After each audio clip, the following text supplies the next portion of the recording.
um, so that it will be nice where everybody can take part. We're all friends for each other.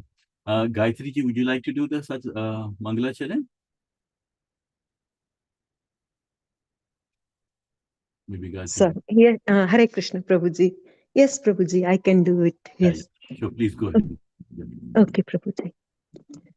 ॐ अज्ञानतिमिरान्धस्य ज्ञानाञ्जनशलाकया चक्षुरुन्मीलितं येन तस्मै श्रीगुरवे नमः। श्रीचैतन्यमनोभीष्टं स्थापितं येन भूतले स्वयं रूपः कदा मह्यं ददाति स्वपदान्तिकम्। वन्देऽहं श्रीगुरू श्रीयुतपदकमलं श्रीगुरून् वैष्णवांश्च श्रीरूपं साग्रजातं सहगण रघुनाथान्वितं तं सजीवं साद्वैतं सावधूतं परिजनसहितं कृष्णचैतन्यदेवं श्रीराधाकृष्णपादान् सहगण ललिता श्रीविशाखान्वितांश्च। हे कृष्ण करुणा सिन्धो दीनबन्धो जगत्पते गोपेश गोपिका कान्त राधा कान्ता नमोऽस्तुते। तप्त काञ्चन गौराङ्गी राधे वृन्दावनेश्वरी वृषभानुसुते देवी प्रणमामि हरिप्रिये।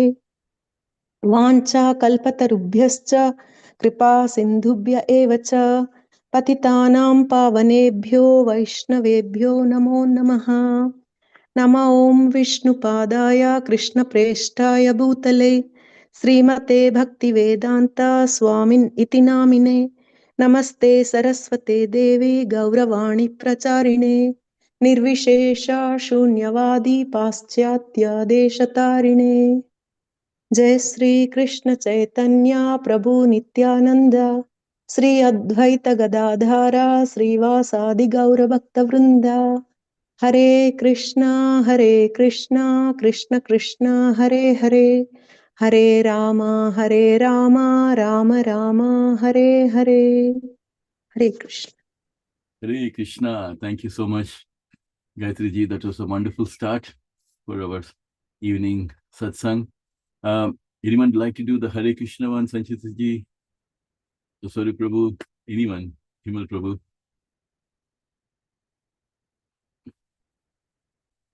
Anyone would like to do the Hare Krishna one or Jai Radha Madhava? Hare Krishna. I can do it too, but if Yeah. anyone else is doing it, it's okay also. I'm just parking my car and trying to. Oh, okay. No problem, Prabhuji. Yeah, you can. But I can do it. Okay. You want me to do the Maha Mantra? Yeah. Go in Maha Mantra or Jai Radha Madhava if you can. Yeah. Let me do the if it's okay with you, I'll do the Maha Mantra too. Yeah, sure, Prabhuji. Hare Krishna, Krishna Krishna, Hare Hare, Hare Rama, Rama Rama, Hare Hare, Hare Krishna, Krishna Krishna, Hare Hare, Hare Rama, Rama Rama, Hare Hare, Hare Krishna, Krishna Krishna, Hare Hare, Hare Rama, Rama Rama, Hare Hare, Hare Krishna,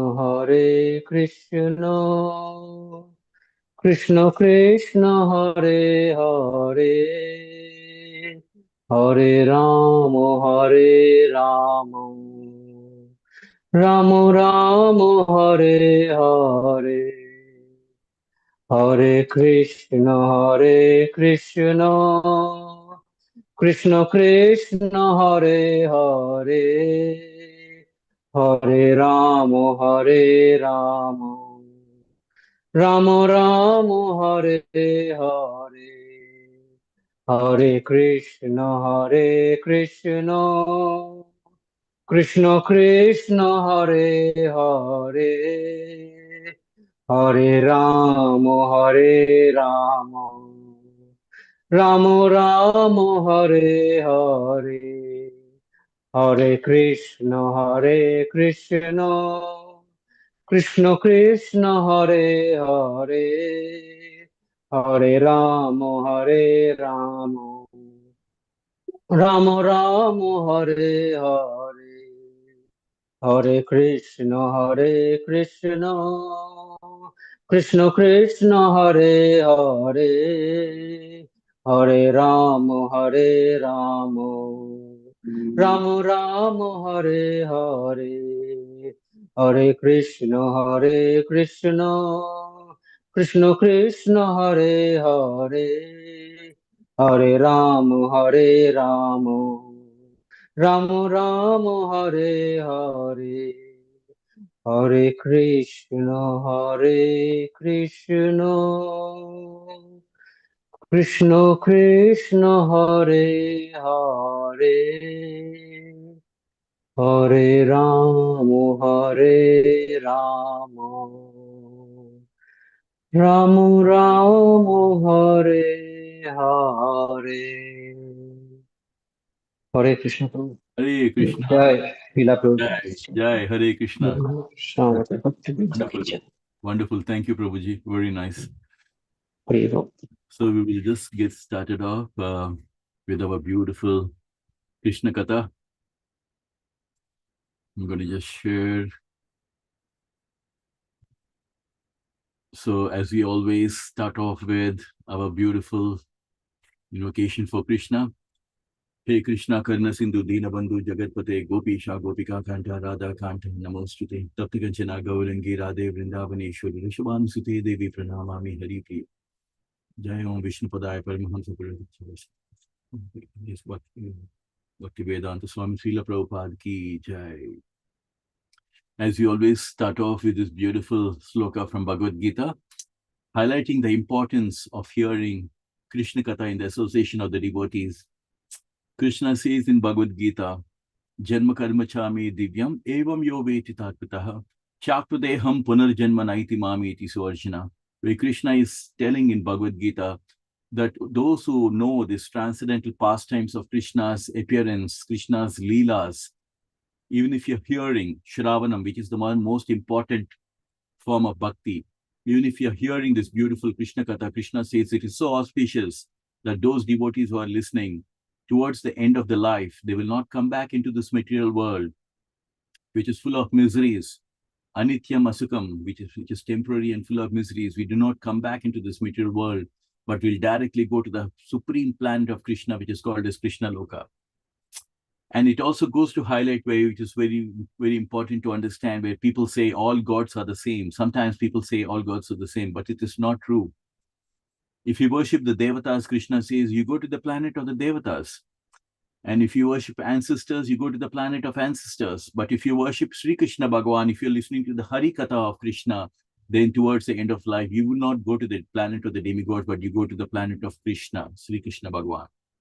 So Krishna is offering us the greatest benediction that by just listening even to Hari Katha, we can attain the lotus feet of Krishna in Krishna Loka.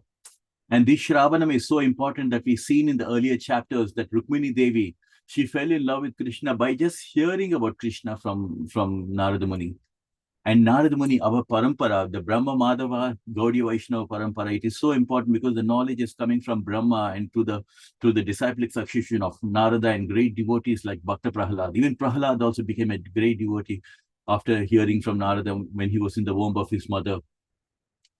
Same with the case, same is the case with Dhruva Maharaj as well. By listening to Narada Muni, he took up to the beautiful Nama of Krishna and he started meditating on Krishna. So our knowledge is coming in a disciplic succession, and we belong to this great, this wonderful Brahma Madhava Gaudiya Vaishnava parampara, where the knowledge is coming through this Madhavacharya as well as through Chaitanya Mahaprabhu, who's given us this. Krishna makes it very clear, Matchitta Madgata Pranam Bodhayante Parasparam Katayantascha Mam Nitya Tusyanti Cha Ramanti Cha. Krishna says, my devotees, the thoughts of my devotees are always thinking of me. And the devotees are always sharing Krishna Katha with each other, and they get great satisfaction and bliss by always enlightening each other by speaking about Krishna. So, which is what we are trying to do here in Satsang. We are trying to talk about Krishna. We are talking about the Leelas of Krishna. And Krishna is saying this is what gives great satisfaction and bliss to the devotees. And which is what we are trying to do. We are trying to follow the instructions of Bhagavad Gita. Dharmam to Shakshat Bhagavad Pranitam, which means dharma is anything that is being in instructions by Krishna. That is our dharma. And this is the instruction of Krishna, that my devotees, we should always be listening to or talking about Harikatha, and should always be speaking with Krishna with each other. So we started off with this beautiful chapter called chapter number 63, Lord Krishna fights with Banasura. Quite a long one, but it's a beautiful one, because this is the chapter where we talk about the greatest personality, Lord Krishna, the supreme personality of God, Sri Krishna Bhagavan, having a face-to-face battle with Lord Shiva as well. So this is the first time we find such kind of encounter happening. And like as we say, these are all Leelas of Krishna. These are all beautiful Leelas of Krishna. So these are the things which gives us real joy. So we're going to go, the Lord Krishna fights with Banasura, and we know that Banasura is the son of Bali Maharaj, and who comes as the descendant of Bhakta Prahlad. And we also seen how Lord Shiva and Lord Krishna were fighting with each other, and when Lord Shiva releases the Shiva Jwara, the deadly weapon which generates multiple times of heat, and which was counteracted by Krishna's Narayana Astra, which generates loads of cold, and which contracted the Shiva Jwara. And finally, Shiva Jwara, as a person personified, took the shelter of Krishna. And through this Leela, we can get to know that Krishna, even though Shiva Jwara tried to kill Krishna, but because he took the shelter of Krishna, Krishna was ready to forgive Shiva Jwara.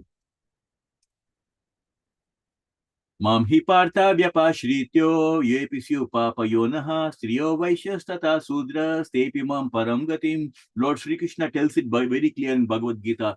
Anyone who takes the shelter of Krishna, though they may be Sudras, they may be Vaishya, they may be anybody. It doesn't mean that they have to be only Brahmanas. It can be from anyone, even the most fallen souls. Krishna says, one who takes shelter of me, Krishna says he is eligible to reach the final destination of the lotus feet of Krishna. So Shiva Jwara, even though he was released by Shiva, took the shelter of Krishna, and Krishna forgiven. And they said, okay, fine. And not only forgiven, but he said that anybody who is listening to this beautiful one, they will be having so much of joy. So we can see here, on the contrary, if one remembers in the morning the narration of the fight between Krishna and Shiva Jwara and Shiva, they take pleasure in the victory of they will never experience defeat anywhere in the struggles of life. So we can see that all these beautiful Leelas that have been unfolding. So we are just here, we were actually talking about Lord Shiva's prayers to Krishna. And we covered to some extent, we talked about how that by the grace, mercy and grace of the living entities get a human form of life. And we've seen that. And it is so fortunate. Sometimes I tell people, like, when they come to the mandir, just imagine the calculation of it, right? In our Vedic culture, we know that 8.4 million species in the in this entire life, right? In all the planets, 8.4 million species. And after the soul migrates through 8.4 species, we finally get a human body and human life. And out of this human life, Krishna says, Manushyanam sahasreshu kaschidhyatasi. Out of this, after finally getting a human life, out of 1,000 of men, hardly one person takes to spirituality, and hardly one person knows Krishna in totality. So we can imagine it's very clear to mention that getting Krishna Bhakti is so rare, very rare that anybody can get Bhakti of Krishna. But now that we got a chance to get Krishna Bhakti, we should not leave this chance. Just like a person who's so fond of a favorite brand, when it goes on sale, he will do everything that he can to just rush. Early in the morning, we've seen, right, during those days in November, I think, where you have the sale and people go early in the morning and they wait even outside Apple showrooms just to get the deals. So like that, why? Because they're so attached to that particular brand that at any cost, they want to get it. So similarly, this life that is dedicated to Krishna Bhakti, we should guard it with so much of this thing that we don't want to lose a single day without chanting for Krishna. Because it is so important. We don't want to lose this chance that we got for taking to Krishna Bhakti. We want to do everything in our might to continue our Krishna Bhakti. So here he says, Lord Shiva is offering his praise. My dear Lord, all the demigods, including myself and Brahma, were all great saintly persons and have cleansed their hearts of material attachment, have by your grace wholeheartedly taken shelter of your lotus feet. And they have all taken shelter of you because you have accepted us, we have accepted you as the Supreme Lord and the dearmost life and soul of all of us. You are the original cause of this manifestation. So I just want to once again just start off from here. If anybody can start reading this. Yep, do you want to try, Shyam Prabhuji? Yes, Anil Prabhu. Yeah. Okay, sorry. I might just have to zoom because I'm in on my phone. Okay. I'm just trying to do. There's no touchscreen thing, but yeah, hopefully, yeah. That's fine. I've managed to zoom on my phone. Yeah. 1 second. Okay. My Lord, you are actually the dearest supersoul of all living entities and the supreme controller of everything. The human being who is always illusioned is afraid of ultimate death. A man who is simply attached to sensual enjoyment voluntarily accepts the miserable material existence and thus wanders after the wisp of sense pleasure. He is certainly the most foolish man, for he drinks poison and puts aside the nectar. My dear Lord, all the demigods, including myself and Lord Brahma, as well as great saintly persons and sages who have cleaned their hearts of material attachment, have, by your grace, wholeheartedly taken shelter of your lotus feet. We have all taken shelter of you because we have accepted you as the Supreme Lord and the dearmost life and soul of all of us. You are the original cause of this cosmic manifestation. You are its supreme maintainer, and you are the cause of its dissolution also. You are equal to everyone, the most peaceful supreme friend of every living entity. You are the supreme worshipable object for every one of us. My dear Lord, let us always engage you in your transcendental loving service so that we may get free from this material entanglement. Hare Krishna. Thank you, Hare Prabhu. Krishna. Wonderful. Thank you. Sorry for any mistakes. No mistakes, Prabhuji. It's always wonderful when we're reciting the Krishna Katha. Yeah, so we can see, I was just wondering whether did we cover this earlier, this thing also, but yeah, let's go with this one. So here we are seeing that even Lord Shiva, because this in Sanatan Dharma, we have so many times people debating on the position of Lord Shiva or Krishna, and many times you have people asking why you always only speak about Krishna and why you don't speak of other gods. But here, actually, two important points that we had to note. One is Krishna is called as Avatari. Avatari means the source of all the avatars. Source of all the avatars, right? So when we speak about we should be when we speak about Krishna, it should be based on the Shastras, seeing through the eyes of the Shastras, Shastra Chaksu, which means seeing through the eyes of the Shastras. And through the Shastras, we can know that what Krishna says a very famous sloka, right? Paritranaya sadhunam vinasaya chaduskritam dharma samsthapanardaya sambhavami yuge yuge. Yuga after yuga, I come in different incarnations, which means Krishna is saying, I'm the one who's coming in different avatars. So that means he's the root of all the avatars, which means he's called as Avatari, the source of all the avatars. And he's the dearmost soul of all the super soul of all the living entities, because he's sitting in everyone's heart. Ishvara Sarva Bhutana, Hrideshi Arjuna Tishtati. Arjuna, I'm sitting as a super soul, as a Paramatma in the hearts of all the living entities. I am the supreme controller of everything. Sarva Karna Karnam. And where do we get this information from? We get the information from Brahma Samhita, where Lord Brahma also is saying, Ishvara Parama Krishna Satchita Ananda Vigraha Anadir Adi Govinda Sarvakarana Karanam. He is the supreme controller. He is the cause of all the causes. How are the planets staying in the orbit? Because it's Krishna who says, I enter into every planet and by my energy they stay in the orbit. He is the controller.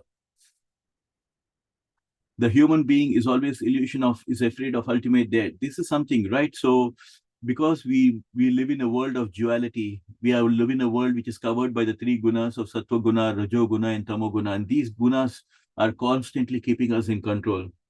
Sometimes we think we are very independent, but it's not so. We are not independent. We are always under the control of the three gunas. And it's a world of duality. It always makes us fearful. Sometimes we are fearful, sometimes we are happy. But at the same time, there's always a fear factor of death. Nobody likes to die. In fact, if the last topic anybody would like to talk is about death. But death is like a transformation. We're just moving from one body to another body. A devotee, Krishna says, a devotee is not really anxious about death because he knows that he is in the service of Krishna, that wherever that Krishna gives, ultimately it's Krishna's mercy that he wants. Whether he is sitting in heaven or in hell, his only prayer is, let me always serve your lotus feet. That is the prayer of Krishna. But a person who's attached to sensual enjoyments, he accepts all this miserable existence, and because he's after the sense enjoyment. Many times we feel like, why do I do not have taste for Krishna consciousness? It is because, very simple, Krishna gives you the answer why we do not have a taste for Krishna consciousness. Bhogaishwarya prasaktanam taya pahrita chetasa vyavasayatmika buddhi samavdana vidiyate. Krishna says a person who's too attached to sense enjoyment, who's too attached to material opulences, who such kind of a devotee, his mind is so contaminated with the material enjoyment that the desire for spiritual life or the desire for devotional service to the Lord does not arise. So Krishna is giving us an analysis. It's a book of even psychology. You can take it as many, many ways. Lord Krishna's Bhagavad Gita is a book, is a life manual, which has to be with every living being throughout his life. It should be your life companion throughout your life. Because as the body is going through different stages of life, we all need this book at every stage of life. Sometimes I feel if I read Bhagavad Gita 10 years back, maybe I would have done so many things differently. If I read Bhagavad Gita 20 years back, I would have done so many different things that I would have avoided doing so many sinful things. If I had read 30 years back, maybe I would have set a direction to my life in a totally different way. I would have practiced Krishna consciousness many years back. So Krishna consciousness, this Bhagavad Gita is not a book to be, it is not a retired man's manual. It is a life manual to be read throughout life. It tells us how to live our life, and it also tells us how to die.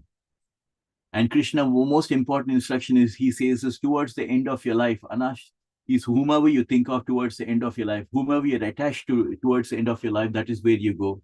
So this practicing of chanting of Hare Krishna Mahamantra is basically to prepare our consciousness for the final stage in our life, where we always, towards the end of life, when life comes to that end, where we are always, because we have practiced chanting the Hare Krishna Mahamantra, towards the end of life, we will chant the Hare Krishna Mahamantra, and that will take to Krishna Loka. Because unless we practice, how can we pass the examination? By always chanting the Hare Krishna Mahamantra, that is what we do. But this is what the people in the material sense enjoyment, they do not understand the importance of Harikatha. They do not understand that why they're not able to get the Krishna Bhakti. Many times in the same family, one person wants to go to the mandir. The other sibling says, well, I do not have a taste to go to the Krishna mandir. I don't feel like I will go to a shopping mall. I don't have that interest. I don't think you should be so ritualistic. They'll give you all kind of excuses. The main thing is they do not have the sukriti. But you have the sukriti to come to the Krishna mandir. So do not let anyone stop you from coming to the Krishna mandir. Do not let anybody stop you from chanting the Hare Krishna Mahamantra, because their journey is different, your journey is different. You have come a long way in Krishna consciousness, and our duty is to progress further by being in the association of devotees, just like how we are all being in the association of devotees here. And Krishna here, Shiva talks about he's certainly the most foolish man, for he drinks poison and he puts aside the nectar. So this is such a beautiful statement, right? Lord Shiva is saying, what he's saying is, this human life is so precious. This human life, because a lot of people, especially you can see in the Western world, in all the people, the common caption is that this is just one life, just go and live it. Because they do not understand that this life is just not one life, but this life is just one chapter in so many, we are in the middle of one of the chapters, in so many chapters to go further, in so many life that we have. And so this is not the only life. because, and most of the people are foolish to think that this is the only life, so let us go and enjoy by drinking and enjoying and all these things, and then they keep aside the Lord. So Lord Shiva is telling that this is the most foolish person. And Lord Krishna also tells the same thing. Some things are like poison in the beginning, but the nectar at the end. Like, when you ask somebody to do the ritual, like get up early in the morning, chant the Hare Krishna Mahamantra, it may seem like poison for a person who has never done it. He's like pushing himself. Why am I doing this? Why am I getting early in the morning? Why I have to chant like this? It may sound like poison in the beginning, but it is like nectar later, because once you get used to chanting the Hare Krishna Mahamantra, you don't feel like stopping chanting, right? You can keep on going and on and on. Just imagine somebody who's sitting in the Kirtan. You all experience that. When we go to the Harinam in London, we've seen that. People who do not even know what this Hare Krishna Mahamantra, they come and join us and they keep chanting and they keep dancing and dancing and dancing for hours and hours together. So that is like pure nectar.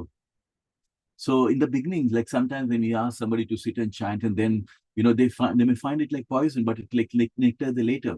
But at the same time, on the other side, for someone who's like engaging in all this initial sense gratification, but for them, they think that it's always having a lot of fun. But towards the end, the same thing, because of which they may, it may land up for them in a miserable condition.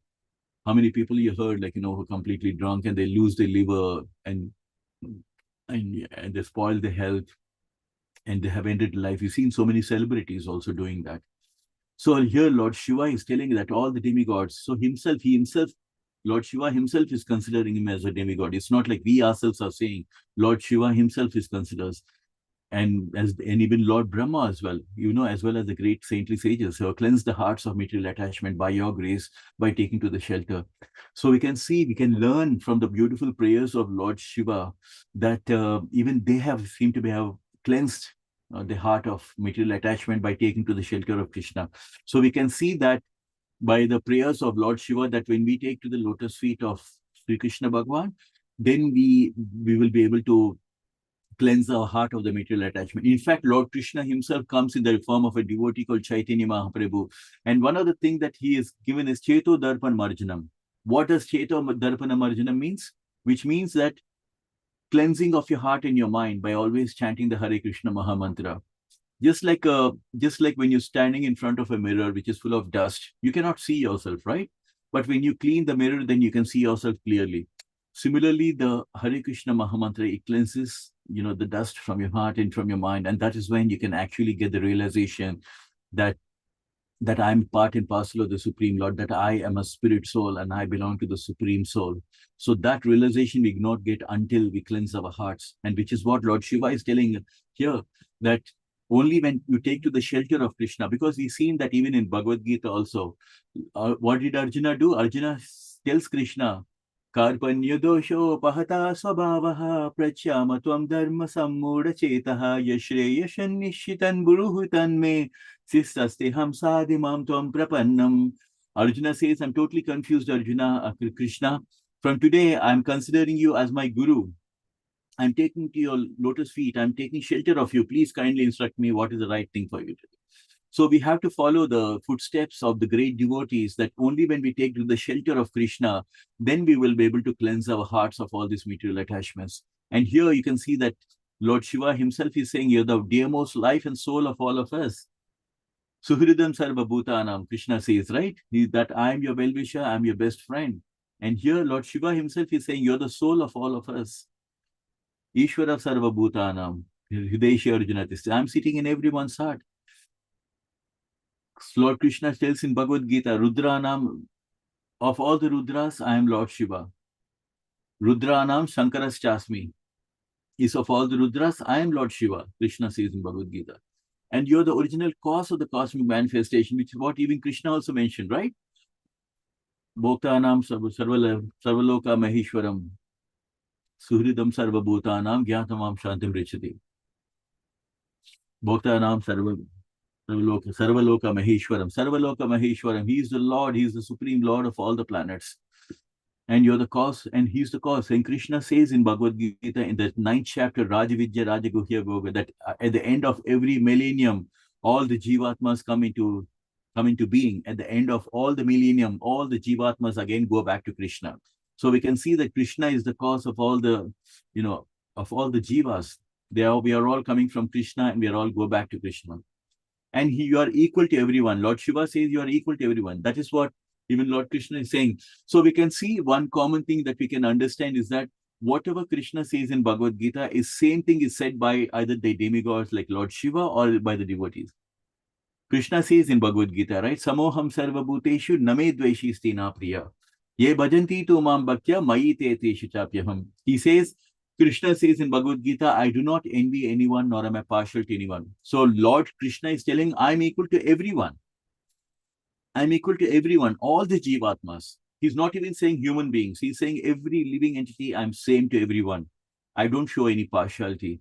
But whoever renders service to Krishna, Krishna says, for those people who are rendering service to Krishna, then I will remain a friend to him and you will remain as a friend to me. And that's what Lord Shiva is telling. You're the most peaceful, supreme friend of everyone. Suhridam sarva bhutanam. Whatever Lord Krishna is saying, here Lord Shiva is saying the same thing.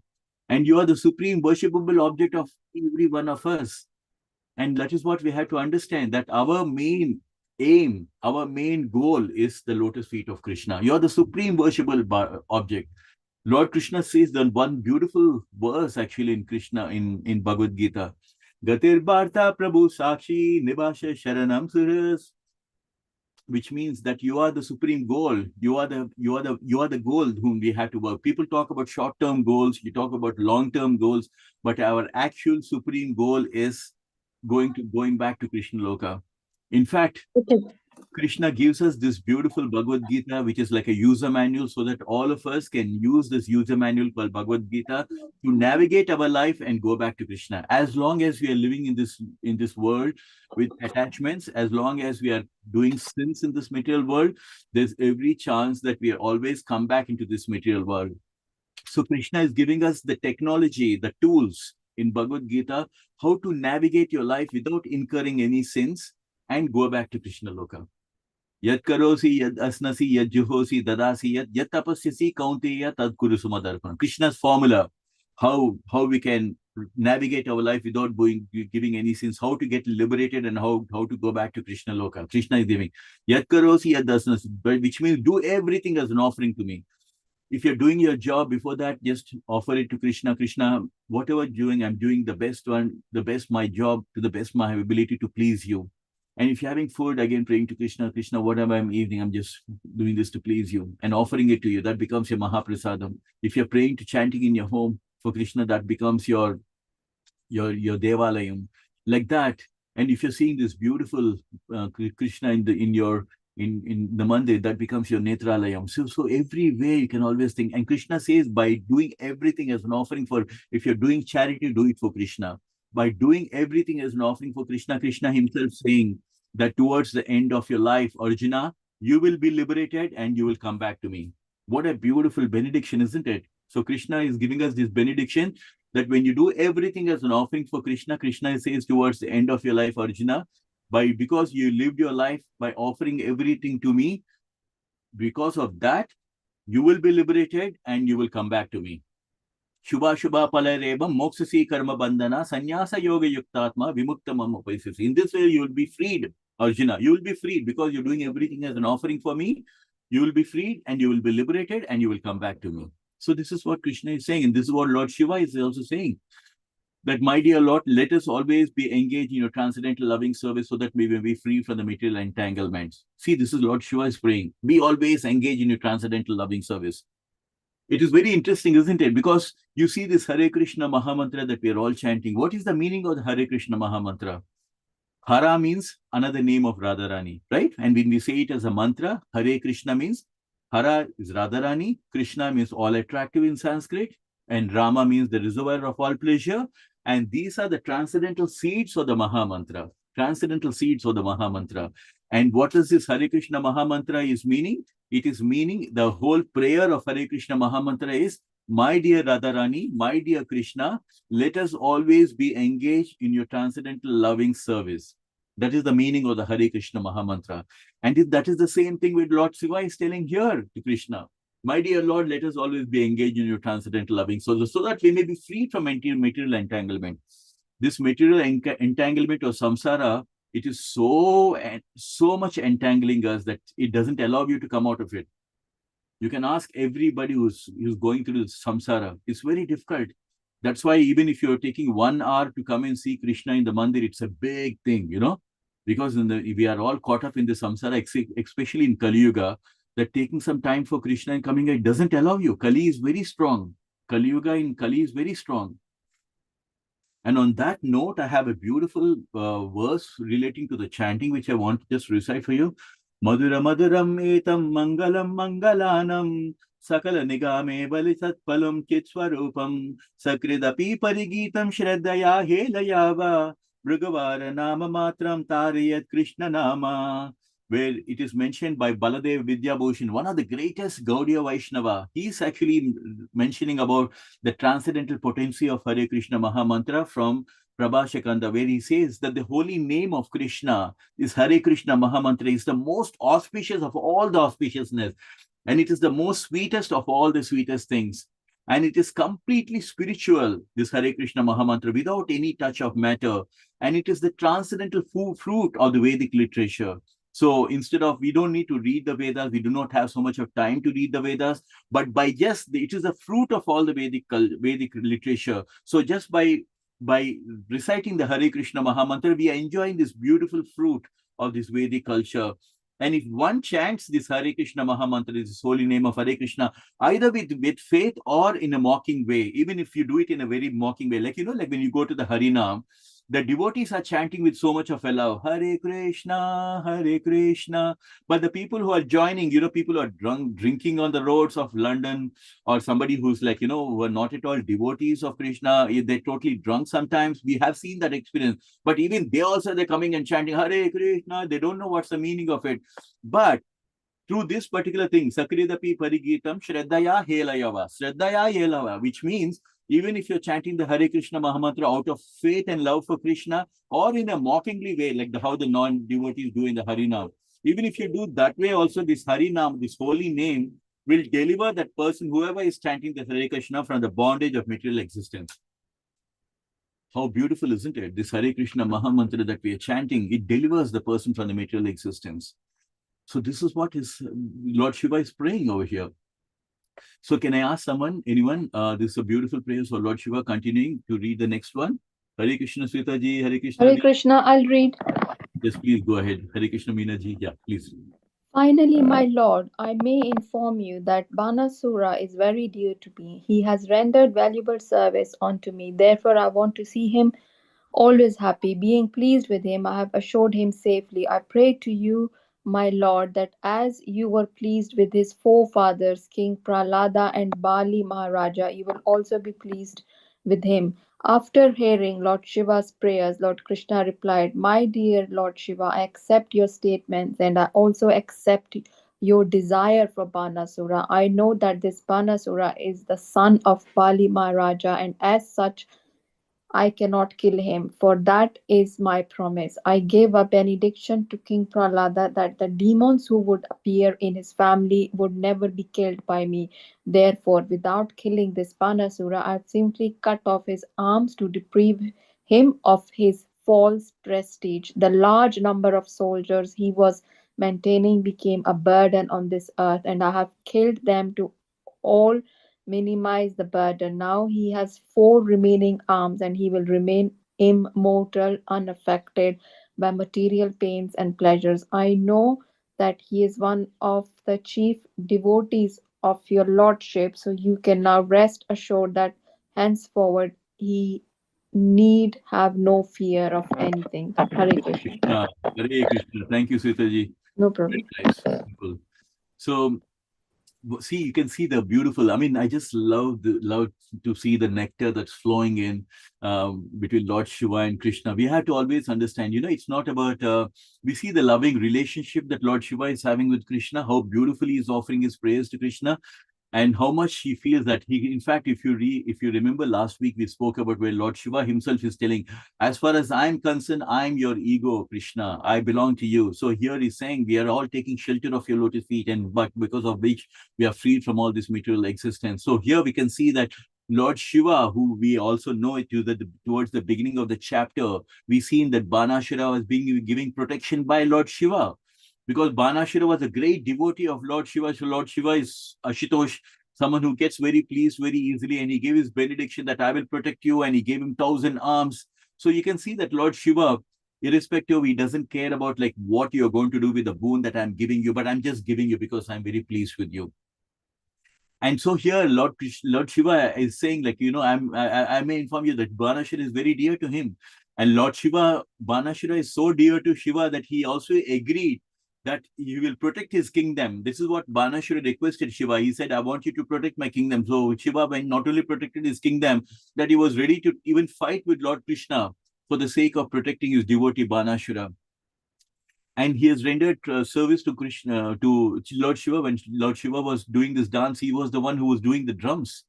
You can imagine, like I can tell you, like, when we are doing Aarti in the mandir in manner, and sometimes when we sing and there is no mridanga player, the Aarti goes nicely, but suddenly some mridanga player comes and he starts drumming it, and I feel like, wow, it is so ecstatic, and we start taking the Aarti to another level.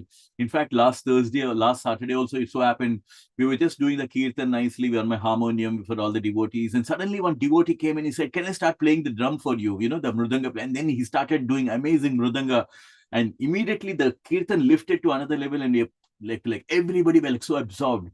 So similarly, when Lord Shiva was doing this beautiful Nataraja dance, Banashira was playing the drums for him. So Lord Shiva was very, very pleased that he even assured him of safety, and he gave him 1,000 arms also. So Lord Shiva is praying to Krishna. I pray to you, Krishna, that as you were pleased with the forefathers of Krishna, Bhakta Prahalad and Bali Maharaj, you may also be pleased with him. Because why? Lord Shiva knows that it is Krishna himself who came in the avatar of Narasimhadev. You see? That's why he's saying you are pleased with your forefathers, King Prahalad. Because King Prahalad was protected by whom? By Narasimhadev. And who's Narasimhadev? One form of Krishna. Even in the Narasimha prayer also we say that, right? So we have to understand Paritrana Sadhuna Vinasaya tu Duskritam, as Krishna says, I come in different avatars. So he came in the avatar of Narasimhadev and protected King Prahalad. And even as Bali Maharaj, he came and protected Bali Maharaj as well, as Vaman avatars. So we can understand that, Lord Shiva himself is saying, you are so pleased. As we all know, Narasimhadeva was so pleased with Prahalad Maharaj. Indirectly, Krishna was pleased with Prahalad Maharaj, and Krishna himself was pleased with Bali Maharaj. And you will also be pleased with him. So with Banashira, because why? Because Banashira is the son of Bali Maharaj. So in this way, Lord Shiva is nicely pacifying Krishna that please, you were pleased with their ancestors, so you had to be pleased with this Banashira also. Please kindly, forgive him, kind of thing. After hearing Lord Shiva's prayer, Lord Krishna is replying. See, Krishna is so dear to Lord Shiva, and Lord Shiva is very dear to Krishna. There is a reciprocal love between both Shiva and Krishna. My dear Lord Shiva, I accept your statement, and I also accept your desire for Banashira. So you can see that Lord Krishna is very pleased with this, with Lord Shiva also, because he has accepted your desire for whatever desire that Lord Shiva has. And we also and throughout this Krishna Katha, we can take so many beautiful pearls of wisdom, pearls of knowledge, because one of the things we can learn from this chapter is that when Lord Shiva released the Shiva Jwara, even though he released the Shiva Jwara, even the Shiva Jwara had to take the shelter of Krishna. And even it has to take the shelter of Krishna, because he taken the shelter of Krishna, Krishna forgiven Lord Shiva Jwara. Otherwise, he would have killed him. So we have to remember always, Rake Krishna Mare Krishna Rake. When Krishna can give you protection, nobody can kill you. But if Krishna going to kill, if he kills you, then nobody can give you protection. But if Krishna is going to give you shelter, then nobody can kill you. So this is the beautiful prayer that you can know. So Lord Krishna is giving us the assurance to Lord Shiva. Here, I know that Banashira is the son of Balima, so I cannot kill him because that's a promise. Because Krishna always gives his promise. Kaunteya pratijanahi name bhakta pranashyati. And it is also mentioned that one who chants this Hare Krishna Mahamantra with utmost sincerity, with lot of love, it not only that is a person who's chanting gets delivered by all his ancestors, and as well as all the future generations, up to 14 generations of even they get liberated. So Lord Krishna, in the form of Narasimha Maharaj, we all remember, right? Lord Bhakta Prahalad, he prayed to Narasimha Dev, kindly forgive my father, Narasimha Dev, please forgive my father. I don't want anything, but just forgive my father.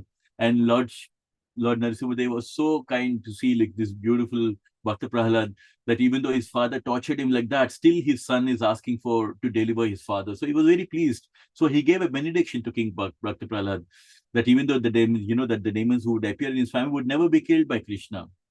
So he kept his promise. So Lord Krishna, even though Bhakta Prahalad happened many lifetimes earlier, even though Bali Maharaj, and then you had Banashura, so many generations have passed since Bhakta Prahalad, but still Krishna is never forgotten his promise. Because Krishna says, Kaunteya prati janahi name bhakta pranishyati. That he always promised, he told in Bhagavad Gita, he tells Arjuna, you're my favorite devotee, and you declare to the whole world that a devotee of Krishna will never perish because I will always protect him. So here Krishna is giving that protection. You see how we can link Bhagavad Gita to Krishna Katha? Very beautiful, isn't it? A lot of people, they say Bhagavad Gita is very difficult to understand, but my honest submission is that do these things simultaneously. Read Krishna Katha and read Bhagavad Gita. You will understand Krishna Katha and you will understand Bhagavad Gita so nicely. Because both of them, Krishna is telling the theory in Bhagavad Gita and he's showing the practicals through the Krishna Katha. So this is what our experience is, and this is what we all have to do that. So here he gave a benediction. So without killing Banashira, I have simply cut off his arm. And we know that's what Krishna did, right? What Krishna did? Banashira was given a boon of 1,000 arms by Lord Shiva. But what did Krishna do with his Sudarshan Chakra? He cut off all the arms and he was just remaining with just 4 remaining arms. That's all. And all this, and the reason why Krishna says here, Yada Yada Hi Dharmasya Glanir Bhavati Bharata. Whenever there is a disturbance, whenever there is an upraising of these religious duties, whenever there is a burden on the planet, that is when he comes and puts an end to them. So the large number of soldiers he was maintaining, they became a burden on the earth. We all know, right? Where Mother Earth, Bhumi Devi, she prays to Brahma. There's too much of burden on the planet, Brahma. Please kindly save me from this. So this burden was too much, and that is why Krishna descends to reduce the burden on the earth. And that's the reason why he went and he came and killed all of them. A lot of people said, oh, Krishna killed people in the battlefield of Kurukshetra. But they do not know that everybody who had died in the presence of Krishna, they all got liberated. Imagine, even though they may be on the other side of the war, they still got liberated because they died in front of Krishna. And so now here Banashura is just left, all these 1,000 arms are gone, he's just left with only 4 remaining arms, and he will remain. This is the benediction that Krishna is offered, that he will remain immortal, unaffected by pleasures, pains and pleasures. Because as long as you are in this material world, you may be 200 years old, 300 years old, but this is the world of duality, right? It's always, there is always good and bad, pain and pleasure. This is part and parcel. This is the way the material world is designed. But Krishna is saying you will be that this person, that Banashira, he will remain immortal and he will be unaffected by material pain and pleasures. And Krishna is acknowledging Shiva. Shiva, I know that he is one of your chief devotees. So you can be assured that he need not have to fear of anything. So you see like how Krishna, even though a devotee can give a benediction to his Lord Shiva, can give a benediction to his devotee like Banashura, but he cannot give his complete promise, but it has to be sanctified, it has to be certified by Krishna. So it is Krishna who's the one who's actually giving the benediction. It is not Lord Shiva, even though Lord Shiva may give it, but this power to give the benediction is coming from Krishna. Yo yam tanum bhaktaha shraddhayarchitam ichyate tasya chalam shraddham tanye muvedadamyaham.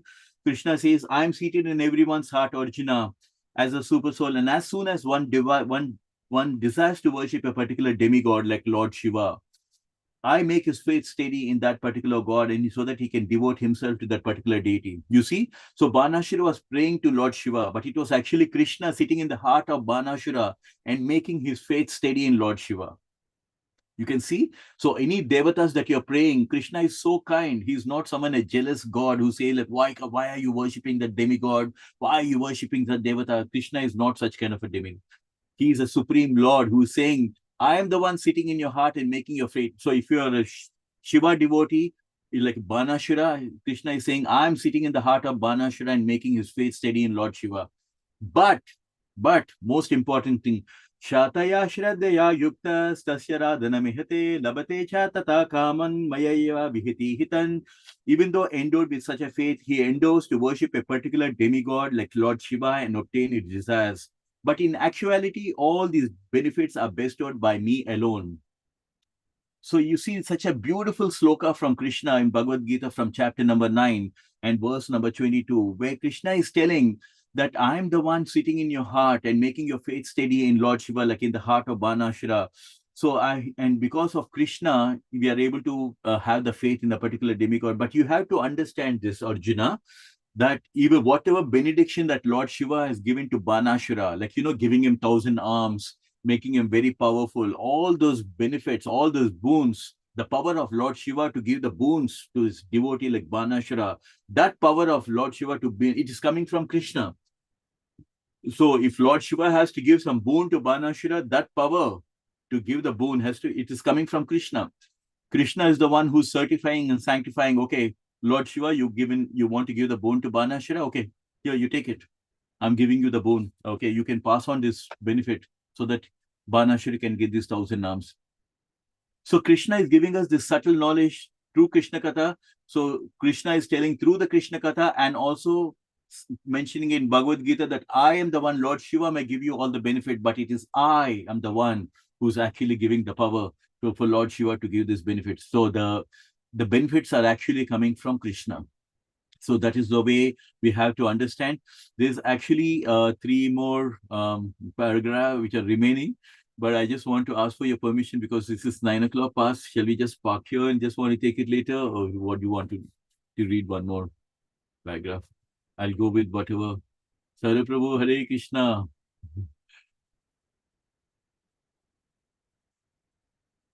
Hare Krishna, Prabhu. Hare Krishna, Prabhuji. We're just covering Lord Shiva's prayers to Krishna. We just wanted to ask if you want to just do one more paragraph, or shall we just park here? To everyone. Hemal Prabhu, did you say yes for one more paragraph? Absolutely, Prabhu. Saurabh Prabhu, would you like to read? Or anyone else? If you're busy, I can understand. I think those who are there in the session too from earlier on, because I don't know what I'm following from the reading. So Okay, yeah, sure. Anyone would like to read the next paragraph? Maybe we'll just do one.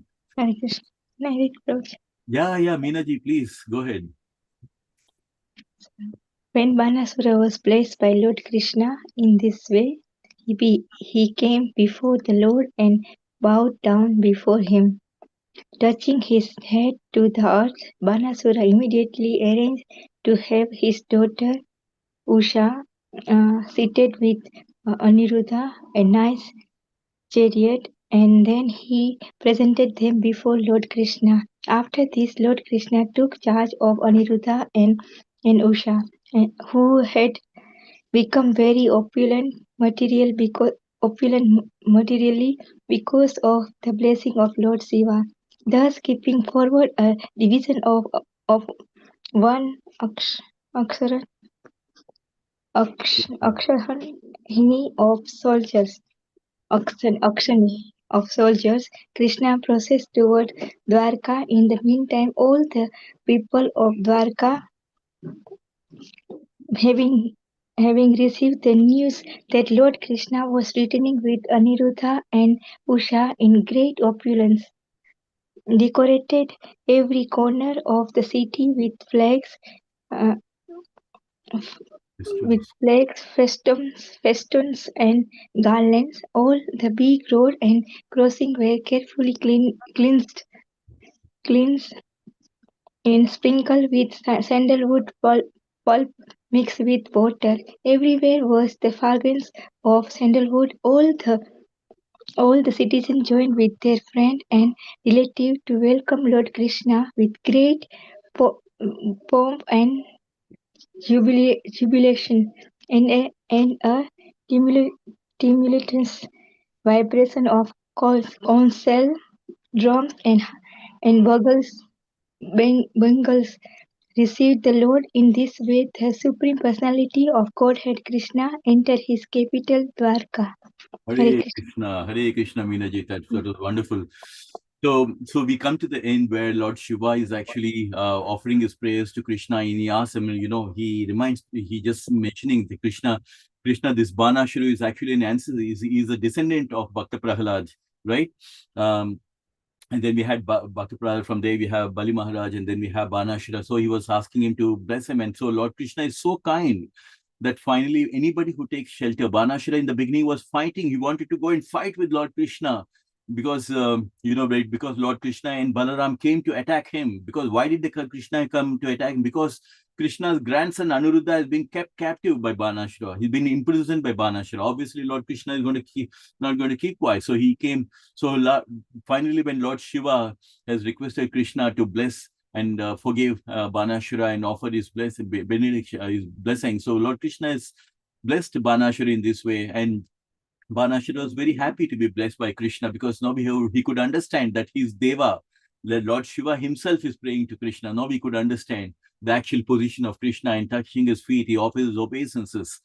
And then, as we can see, that Banashura is obviously, he arranged his daughter Aniruddha, Usha, with Aniruddha, and kept them on a chariot. And Lord Krishna now taking charge of Aniruddha and Usha. The very purpose why Krishna came is to release his grandson Aniruddha, who's been imprisoned by Banashura. And now that Banashura has come to his senses and all of them will be defeated, Lord Krishna is taking back and taking the blessings of, who had been, again, they've been blessed, Aniruddha and Usha, they've been blessed by Lord Shiva as well, who's been there. So we can bring to our mind how beautiful the scenario must have been. Now Banashura, now he got the blessings of Krishna, he puts both of them, Aniruddha and Usha, on the chariot, and now Lord Krishna has blessed them, Lord Shiva has blessed them, and putting the Akshonhini of soldiers, Krishna is proceeding to the Dwarka, and we can imagine how this beautiful place of Dwarka must be decorated with so much of a, because we've seen that because Aniruddha was missing in the Dwarka, because people were in lamentation in Dwarka, they were like thinking, what has happened to Aniruddha? And now that Aniruddha has come back along with Krishna, so there's so much of jubilation happening in all over the Dwarka. And all the roads are crossings, everything was, sprinkled with water and things like that. So we can see that the sandalwood was a big part of the celebration in those days, the fragrance wise or in any way. And there was great pomp and jubilation, and conch shells and drums and bugles. So we should understand like how we have these beautiful ways of celebrating in these days. In those days also, there was a great mighty opulences happening, in terms of drums and bugles and conch shells and all that, in the way they were celebrating the return of Krishna's grandson Aniruddha and Usha. And Sukadeva Goswami, who was actually narrating to all this, to King Parikshit, that the narration of the fight between Lord Shiva and Krishna is not at all inauspicious like ordinary fights. On the contrary, if one remembers in the morning the narration of this fight between Lord Krishna and Shiva and takes pleasure in the victory of Lord Krishna, he will never experience defeat anywhere in the struggles of life. Can you imagine what a beautiful benediction, that we are all reading through this? Where Sukadeva Goswami, who is narrating this Bhagavatam to King Parikshit, about this beautiful narration, that even in the morning, if you remember this fight between Lord Shiva and Krishna, how Lord Shiva released the Shiva Jwara and how Krishna released the Narayana Jwara, how Krishna released the yawning weapon and all these things. Even if you remember this beautiful fight, it is mentioned that if you take pleasure in it, he will never experience defeat anywhere in the struggles of life. So how beautiful is it that all of our devotees in the association of the satsang, via the satsang, we're all able to read this beautiful narration of Krishna Katha. I was just thinking, I know we just passed Himal Prabhu or anyone else. Would you want to just read the final one so that we can close this chapter with this? Anyone would like to? Of course, Prabhuji, I'll read it. Yes, go ahead, Prabhu. The episode of Banasura's fighting with Krishna later being saved by the grace of Lord Shiva is confirmation of the statement of the Bhagavad Gita that the worshippers of demigods cannot achieve any benediction without its being sanctioned by the Supreme Lord, Krishna. Here is the narration. We find that although Banasura was a great devotee of Lord Shiva, when he faced death by Krishna, Lord Shiva was not able to save him. But Lord Shiva appealed to Krishna to save his devotee, and this was sanctioned by the Lord. This is the position of Lord Krishna. The exact words used in this connection in the Bhagavad Gita are Mayava Vihitan Hitan. This means that without the sanction of the Supreme Lord, no demigod can award any benediction to his worshipper. Thus ends the Bhaktivedanta purport of the 36th chapter of Krishna. Lord Krishna fights with Banasura. Hare Krishna. Hare Krishna. Nice ending you given, Hemal Prabhu. Absolutely. Very nicely. So this is the beautiful thing. So we can remember, so we can always meditate on this beautiful Leela of Harikatha, where Sukadev Goswami is saying that the one who remembers this beautiful narration of this fight, they will never experience defeat anyway in the struggles of life. So we should always keep this in mind, that to bring to mind, because this is the way in which we can develop love for Krishna, by remembering this beautiful transcendental pastimes of Krishna. So we can, as I mentioned earlier, and while we're covering the Asiya sacrifice, even though he was the Banashura fighting and later being saved, is a confirmation that any benediction that is being given, it has to be sanctioned by Lord Krishna. And this is what we can learn from this chapter, that Lord Shiva, even though given benediction to Shiva Jwara, he was not able to save him unless Krishna gives the assurance he is taking the shelter of Krishna. Similarly, even Banashura also, he was facing death by Lord Krishna, but because Krishna, Lord Shiva, has pleaded with him, and because Krishna gave a word that he is not going to kill the descendants of Bhakta Prahlad, he was saved. And so it's very important that all the devatas, they can give the benediction, but it has to be sanctified by the Supreme Lord. It is Krishna who's sanctifying, Krishna who's giving the permission for all the devatas, including Lord Shiva, to give the benedictions, or as well as Mata Paratam Nanya Kinchid Asti Dhananjaya Mai Sarvam Idam Potam Sutre Manigana Iva. Lord Krishna says, and this is a beautiful way we can end this chapter, where Krishna is saying, Arjuna, there is nothing more higher than Krishna. Everything is emanating. He is the one who's taking the final call. He is the one who's the Supreme Lord. Mata Paratam Nanya. There's nothing greater than Krishna. But all the devatas, they have to get sanctioned by Krishna. But for Krishna, there is no one that he has to work up to get the sanction of giving benediction to anyone. So this is the thing which you want to mention. So we are ending this beautiful chapter, and we're going to be that Lord Krishna fights with Banashara. And next week, we are going to start with another chapter, the story of King Nriga. So we are going to start with that. So joyful. I'm sure like all of you have enjoyed this Harikatha we have been carrying out from the last few Thursdays that we did for this. Quite a long one, but a beautiful one. And especially with Lord Shiva and Krishna, this is the ultimate, the nectar. So I want to thank every one of our devotees who are taking part in this Harikatha. It's so joyful when I'm in the association. Feel so humbled that in the association of the devotees, we can enjoy this nectar. So I just want to open for any corrections, this thing. And sorry, I just went a little bit above, but I thought maybe we can end the chapter, which is what we've done. We ended this chapter today, so that next week we can start with another chapter. So any realizations, any corrections? Anyone? Amaga Prabhuji, Sanchit Mataji, Swetaji, Gayatri ji, Reshma Prabhu, Reshma ji, or Swarup ji. Hare Krishna, Prabhuji. Hare Krishna. So nice, Prabhuji. Very wonderful to hear the Srimad Bhagavatam. That is in the Krishna book. Just the conversations between Lord Shiva and Krishna. I don't have any comments or corrections, Prabhuji. So just wonderful. It is so nectarian to hear. Yes. Thank you so much, Prabhuji. Thank you so much, Prabhuji. Having your association is something very special. Swarup Prabhu, we were just talking about you. Swarup Prabhu had some really nice words, and I also feel same way. Out of utmost gratitude, we should never forget the devotees who have brought us to Krishna consciousness or make us feel part of the Sangha. So all glories to your service and for always helping devotees like us to bring us to the Sangha. Any other realizations, Sanchita ji, Meena ji, Ritu ji, anyone? Hare Krishna Prabhu. Yeah, beautiful. This chapter was like one of the very nicest one you read. Of course, you get everyone to read, and then you explained it so nicely with so many references from Bhagavad Gita. Like it has really become, we can see that it has become a life manual for you. The way you give the references, and beautifully done with referencing with the Krishna book, and how it's so relevant what Krishna says. I mean, he says the gist in the Bhagavad Gita, but here we see the pastimes and how it's all connects together. So when it's both read together, Srimad Bhagavatam and Bhagavad Gita, the knowledge expands to us in like it's makes us easier to understand, and you have done it so beautifully, especially I would say for this killing of Banasura.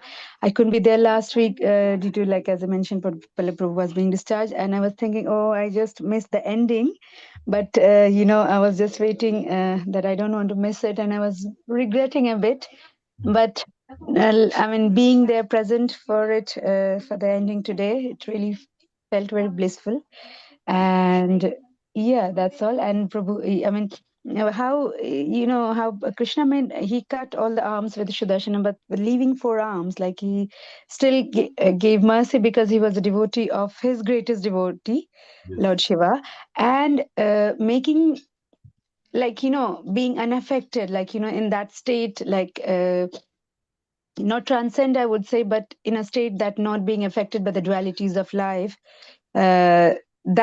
Of course, Maya is always so strong that it gets us some way or the other. But only with Krishna's, though his grandson Aniruddha was like captivated by him and all that pastime happened, he dared to do that. But I mean, even then, Krishna is so merciful. That's the lesson we get, that even after all that, he gave them that, taking away the dualities of life and not being affected by whatever was even with his 4 hands, he could continue. So that was like a very nice thing as a takeaway. Prabhu. Hare Krishna. Wonderful. I think this is very nicely mentioned, Sanchiti. I think that's very important for us to have those realizations and have some takeaways.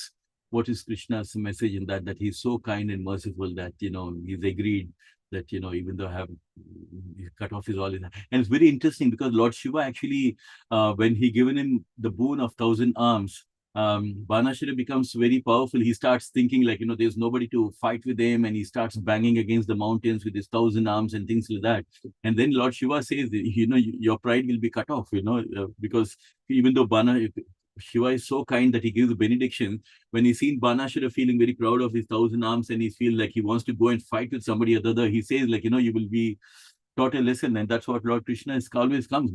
Lord Shiva always gives the boon, and Lord Krishna always comes and corrects the devotee. So we can see that how Lord Krishna is always doing that. He comes in different forms to again correct for the devotees who are feeling very egoistic by the benediction given by Lord Shiva. So wonderful thing. Yeah, thank you, Mataji, for your beautiful realizations. And one point, Prabhuji, so just to add. So for Hiranyakshipu, Lord Narasimhadeva appeared. Hiranyaksha, Varahadeva appeared.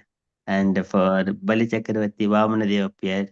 And here Banasura again coming in contact with the Krishna. In a family, just within one family, how many times the Supreme Personality of Godhead coming in contact with each and everyone. And finally, Usha, the great granddaughter of Prahladman. So here, one Bhagavata, one devotee of the Lord appears in the family. All of his next generations will be glorified.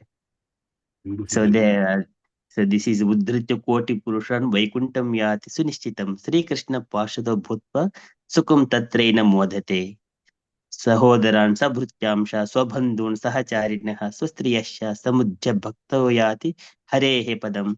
So many people are there. So here is one of the example. And finally, Banasura's daughter is getting married to Aniruddha Krishna with coming to Krishna's family. So many. Yes, I mean, that's a beautiful realization, Prabhuji.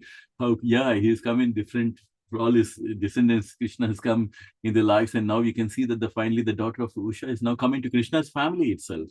It's such a beautiful, this is what happens when you have wonderful devotees. That was a wonderful realization, Amoga Prabhu. Yeah, thank you. Yeah, I didn't think on that. Yeah, absolutely. Very, very nice. Himal Prabhuji, were you saying something? Sorry, I thought you... I was just reiterating that when you read the Krishna book with the Gita Ji, the understanding is much more clearer. I totally agree. Yes, absolutely, absolutely. Like I was telling you, this chapter of 9, Rajavidya Rajaguhya Yoga, verse number 21 and 22, those ones which where Krishna is saying that what I'm the one who's making your faith in strong in in Lord Shiva. So we can relate to that. So he says basically, I'm the one sitting in your heart, and if you worship any demigod, I'm the one who's making your faith in that particular god. So here we can link it to Krishna Katha, and we can see that it is Krishna who's sitting in Banashura's heart and making his faith steady in Lord Shiva. And that's the reason why he became a great devotee of Shiva. So we can see that he's the one who's making your faith strong, and he's the one who's sanctioning the demigod also to give the boon to the devotee also. So it is Krishna is the cause of all the causes. He's the one who's making your faith stay strong in your demigod, and he's the one who's giving demigod the power to give all the benediction. Both ways. Yeah, So absolutely. beautiful, isn't it? So that's why Bhagavad Gita should, if you link Bhagavad Gita to Krishna Katha, everything will become crystal clear. Otherwise, sometimes we could be breaking our head trying to understand, oh, the philosophy of Bhagavad Gita is very high. No, but if you link Krishna Katha, everything will become very, very easy to understand. Hare Krishna. So I want to thank everyone for having a wonderful association. I'm just so humble. I feel so joyful that listening to Krishna in the association of such wonderful devotees like all of you, it's like I'm a fallen soul. I feel so grateful and so wonderful listening to Harikatha. So we will be joining again next week for another beautiful Leela. As you can see, as a Leela, we covered 63 chapters. And I want to say this is the credit of being in the association of devotees. So nicely, Krishna Katha is going on for more than a year. So we will continue doing that. And please join again and give you a wonderful association. Hare Krishna. Prabhuji, sorry, Prabhuji. Gayatri Mataji, Shweta Mataji, Ritu Mataji. So I think they have got different reflections. We would like to hear from them as well. Definitely. Yeah, if I was just only thinking for everyone. Yes, Rituji or Gayatriji, would you want to share anything from your end? Because this is a platform for all of us to share, put our hearts out and share. Nothing from Krishna, my Prabhuji. sorry. Sorry, I was got a remix. Sorry. Hare Krishna, Prabhuji. Yes, Prabhuji. Today, beautiful class, Prabhuji, as always. And today, my realization was that when Krishna promises that he will not take, he will not, because Bhakta Prahalad was such a big devotee, so 14 generations after that, he will protect them, right? So he told that he will protect, but at the same time, when they make some mistakes, he also has the right to punish them. So which is really nice, Prabhuji, which was very nicely said today. And that was my realization for today, Prabhuji. Beautiful class. Hare Krishna. Hare Krishna. Thank you, Gayatri. And it is, such a wonderful thing that you mentioned, actually, that the Lord may seem like he's punishing, but he's like a loving father who's actually correcting him, he's correcting him. That's what he done for Banashra. He cut off, and he's kept his forearms. He cut off all 1,000 arms. So it's 1,000 minus, by the 4. He's cut off all of them just to teach him a lesson. And at the same time, he blessed him as well, keeping his promise. Yes. Wonderful. Yes. Thank you, Prabhuji. Beautiful. Thank you, Gayatri. Wonderful.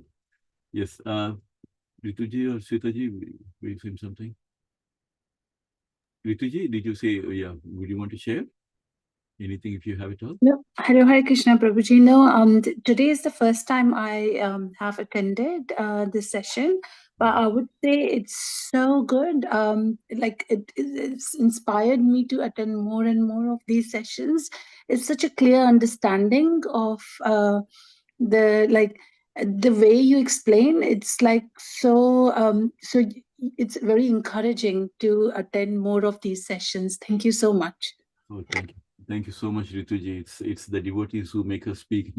It's Krishna who's making us speak. Thank you so much for giving your association today. Welcome to our satsang, and this has been going on for a while, and we are covering 63rd chapter. But the beauty about Krishna Katha is we even though we join in any chapter, every chapter is a different Leela of Krishna. So we're never going to we're never going to miss the flow.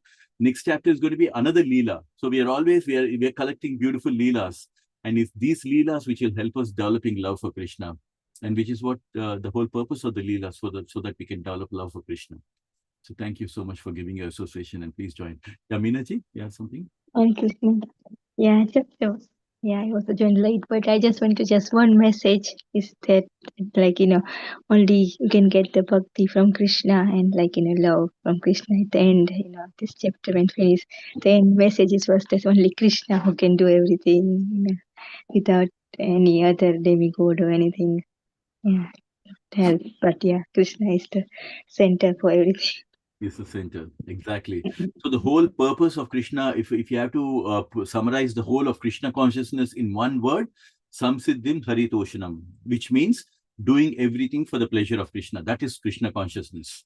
Samsiddhim haritoshanam, doing everything for the pleasure of Krishna. That's the whole, the essence of Krishna consciousness. We are doing everything to please Krishna. Because as we are doing this Harikatha, Krishna is sitting in every one of our heart. He is the one who's getting so pleased. And that's why we feel that pleasure, that we feel so pleased, because Krishna is Rishikesha, the master of all the senses. Krishna is pleased, so we also feel very pleased and happy when we listen to Harikatha. Thank you, Mataji, Minaji. Yeah, any final, once anyone wants to say anything?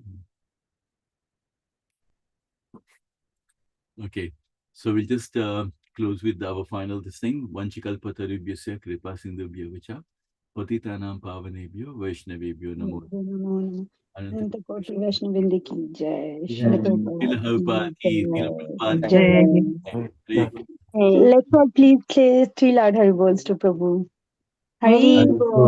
Bol. Hari Hari Bol. Bol. Hari Hari Bol. I need all your blessings so we can continue doing this service and being in the association of devotees and do the Harikatha more and more with so much of nectar. Thank you so much, Hare Krishna, everyone.